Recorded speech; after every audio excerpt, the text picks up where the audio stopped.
कार्यकर्त्यांच्या मेहनतीने एकही नवं घर वाढू दिलं नाही. हे सगळे तुमच्या कष्टाचे फळ आहेत. तर त्या सत्काराचा उल्लेख मी यासाठी केला की जे काही ते सांगायचा प्रयत्न करतायत गणेश कारखान्यासंदर्भात, तर मी तुम्हाला एक गोष्टीची खात्री तेव्हाही दिली आणि आजही देतो की या क्षणापासून किंवा त्या दिवसापासून ज्या कालावधीमध्ये आपल्या पॅनलचा पराभव झाला त्या कालावधीपासून तर शेवटच्या जोपर्यंत मी आहे तोपर्यंत गणेश सहकारी साखर कारखान्याची निवडणूक मी लढवणार नाही, आमचे लोक लढवणार नाही, आमचे कार्यकर्ते लढवणार नाही. तो कारखाना तुमचा आहे, मी चालू. आम्ही तर म्हणतो ना आम्हाला पाहिजे. मी सांगतो लिहून मी स्टॅम्प पेपरवर की आपले जेवढे सभासद असतील ते देऊन टाका राजीनामे. बाबा सभासद सोडून द्या. त्याच्या पलीकडे अजून काय बोललं पाहिजे? आपला कुठलाही उद्देश कोणाची संस्था बंद पाडण्यामध्ये नाहीये. जी न्यायालयीन लढाई आहे, जी हक्काची लढाई आहे, आमची लढाई दिलीपराव फक्त आणि फक्त आमचे प्रवरेचे पैसे सुरक्षित ठेवण्यासाठी आहे. कारण की ते पैसे प्रवरेच्या सभासदांचे आहेत, सुजय विखेंचे नाहीये, राधाकृष्ण विखेंचे नाहीये, ते प्रवरेच्या सभासदांचे आहेत. ज्या सभासदांचे पैसे आज आपण लावून तो कारखाना पुनर्जीवित केला, त्या पैशाच्या हक्काची लढाई आहे आणि ती लढाई लढावंच लागेल. त्या व्यतिरिक्त आमचा कोणाचाही द्वेष नाही, आमच्या कोणाबद्दल आम्हाला काही मांडायचं पण नाहीये. आणि जे आज संगमनेर येऊन इथं भाषण केलं की आपला ऊस बाहेरच्या लोकांना घेऊन जाऊ देणार नाही. बाबांनो, आम्ही गणेश कारखाना चालत असताना तुम्ही किती ऊस नेला याचा हिशोब द्या. साकुरीमध्ये टोळ्या होत्या, नावं देतो मी की साकुरीमधून पण आता ऊस नेला संगमनेरनी, गणेश परिसरातून कोळपवडीने किती ऊस नेला, संजुरीने किती ऊस नेला. मग जेव्हा आम्ही कारखाना चालवत होतो तुम्ही नेण्याला चालतो आणि तुम्ही चालवायला लागले तर आम्ही न्यायचं नाही. आम्ही आमच्या कार्यकर्त्यांना जगवणार, आमच्या कार्यकर्त्यांना जिथं इच्छा असेल ते ऊस द्यायचं स्वातंत्र्य त्यांना आहे आणि ते देतील. त्यांना कोणी बळजबरी करू शकत नाही.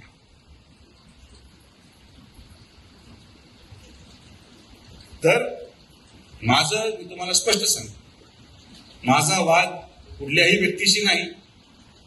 कोपरगावमध्ये 2 आमदार झाले याचा आनंद मलाच आहे. त्यांना संधी मिळाली, त्या संधीचं सोनं त्यांनी करावं, तालुक्याच्या विकासासाठी करावं. गणेश परिसरामध्ये त्यांना वाटतं त्यांना काही योगदान द्यायचंय, देऊ द्या. पण मी दुर्दैवाने आजारी असल्यामुळे गडबड झाली की एक सभा झाली आणि त्याची चर्चा आपले लोक करतात. कशाला चर्चा करायची कोणाच्या भाषणाची? आपण काय पहिल्यांदा ऐकले भाषण असेल? आपण पहिल्यांदा पाहिले भाषण असेल? हे जे भाषण करताय त्यांच्या समोर ऐकायला होते, हे विधानसभेमध्ये आपण पुराव्यानिशी सिद्ध केलंय. पुराव्यानिशी व्हिडिओद्वारे की कारखान्याचे संचालक आणि कर्मचारी आपल्या विरोधात काँग्रेसचे पैसे वाटत होते. होते का विरोधात ते सांगा? व्हिडिओ शूटिंग आहे. आपल्याला नवं आहे काय सगळ्या गोष्टी?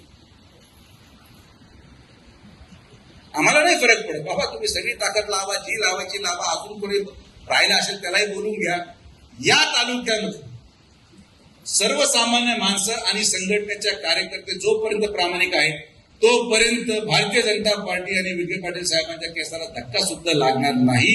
ही ताकद आपली आहे, ही संघटनेची ताकद आहे, ही तुमची ताकद आहे.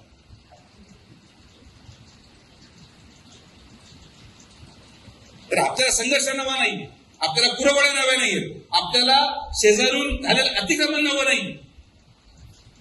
आपण कुठल्याही परिस्थितीमध्ये कोणाची चर्चा करता कामा नये, ही काळजी आपल्याला घ्यायची. आपल्याला चर्चा करायसारखं भरपूर आहे ना. गोदावरीची चर्चा करा, कालव्याची चर्चा करा, पाण्याची चर्चा करा, एमआयडीसीची चर्चा करा.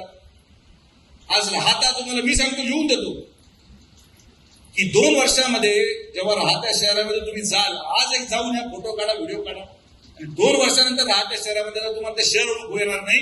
एवढं अवढव्य आणि सुंदर शहर आपण राहता करणार आहोत. राहताची ओळख, त्याची सुंदरता राहील. आपलं काम आहे, आपण सत्तेमध्ये आहोत, आपण काम. विरोधकाची चर्चा होता का आपण आपली चर्चा करा, मजा करा, काय त्रास करू. सगळ्यांचे काम होतील असंही नाही, काही कामं मागं राहतील, काही कामं पुढे येतील.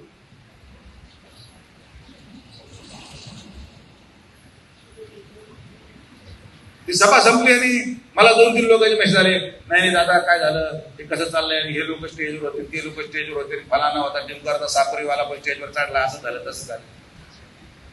हा बापू, आणि SIR मध्ये जो ज्या भागात राहतो ना त्या भागात त्याचं मतदान गेलं पाहिजे. साकुरीवाला शिर्डी राहतच नको, राहतावाला साकुरीत नको. तो साकुरीत राहतो तर साकुरीत मतदान जाईल, आणि जर राहत तर मतदान राहतात. तुम्ही सगळेजण एवढ्या वर्षापासून राजकारण पाहता करता, एवढ्या वर्षापासून आपण संघर्ष करतो. हे काही नवं आहे आपल्यासाठी यार. आपण याच्यापेक्षा मोठे मोठे षडयंत्र उघडून फेकलेले आहेत. आज तर सुवर्ण काळ आहे, काही नाही आपल्याकडे. तुमच्या मताचा परिणाम पहा, हे तुमच्या मताचा परिणाम आहे, तुमच्या निष्ठेचा परिणाम आहे. 100 वर्षापासून तर 18 वर्षापर्यंतच्या प्रत्येक निष्ठेचा परिणाम आहे की आज लोकसभेच्या पराभवानंतर देखील नामदार साहेबांच्या नेतृत्वामध्ये आपण या जिल्ह्यामध्ये 12 आपले हक्काचे आमदार महायुतीचे निवडून आणू शकलो, ही तुमची ताकद आहे. याच्या अगोदर जिल्ह्यामध्ये शक्य नव्हतं. 2-3 आमदार असायचे, आज 12 आमदार आपण निवडून आणले. आपले कष्ट आहे, पक्षासाठी आहे, मुख्यमंत्र्यांचं नेतृत्व आहे. हे तुम्हाला काय वाटतं गोदावरी 350 कोटी कशा आहेत? कारण की आपण जेव्हा मुख्यमंत्री महोदयांना म्हटलं की मुख्यमंत्री महोदय हे आमच्या तालुक्याचं काम एवढं तर झालंच पाहिजे, नाही म्हणू शकले नाही, लगेच सही झाली, सगळे काम.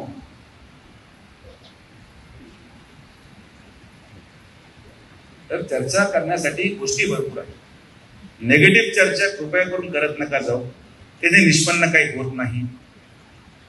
मी आवडून सांगतो तरी मी सत्कार ठेवतो, हा ना, इथं करू आपल्या कार्यकर्त्यांच्या माध्यमातून. आमचं काय म्हणतात, पक्ष वाढला पाहिजे, पक्ष मोठा झाला पाहिजे, कोणी व्यक्ती माझा शत्रू नाही. मी तुम्हाला आजही सांगतो की माझं काही शत्रुता कुठल्या एका व्यक्ती बरोबर नाही. आणि आपण संयमाचीच भूमिका बजावतो. आपण संयमच ठेवलं पाहिजे. कितीही शेजारून अतिक्रमण आलं, कितीही शेजारून अतिक्रमण येऊन भाषणं झाले, आपण आपलं काम विकासावर चालू ठेवलं पाहिजे. कारण की आपलं मतदान हे विकासावर आहे, आपलं मतदान हे प्रगतीवर आहे, आपलं मतदान या मतदारसंघाच्या आणि राहत्या तालुक्याच्या लोकांच्या उज्ज्वल भविष्यासाठी आहे.